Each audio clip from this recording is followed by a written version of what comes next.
Chandrababu CM Jagan ను చంపేస్తానని public లో చెప్పినా కూడా ఒక్కరు కూడా స్పందించలేదన్నారు పోసాని.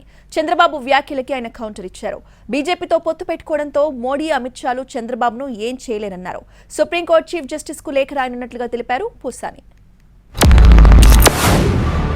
రేపు నిన్ను చంపితే ఏమవుతుందని అడుగుతున్నా, నేను దీనికి సమాధానం ఉందని అడుగుతున్నా. అలాంటి నేను అడిగితే నన్ను ఎత్తుపై లోపల పెట్టేశారు. రేపు నిన్ను చంపితే ఏమవుతుందని అడుగుతున్నా, నేను దీనికి సమాధానం ఉందని అడుగుతున్నా. అలాంటి నేను అడిగితే నన్ను ఎత్తుపై లోపల పెట్టేశారు. ప్రతిపక్ష నాయకుడు నారా చంద్రబాబు నాయుడు గారు డైరెక్ట్ గా ముఖ్యమంత్రి జగన్మోహన్ రెడ్డిని చంపేస్తా, ఎవడేం బీగుతాడు?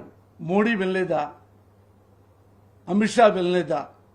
రాష్ట్రపతి గారు వినలేదా? మీ వల్ల కాదనే మీరు మాట్లాడలేరనే, మీకు చంద్రబాబు నాయుడు అంటే భయం అనే నేను ఒక మహానుభావుడిని నేను వేడుకుంటున్నా, లెటర్ రాయబోతున్నా. ఆ మాటే భారతదేశ సర్వోన్నత న్యాయస్థానంలో అధిపతి supreme court chief justice Shri Shri Shri Chandrachud గారు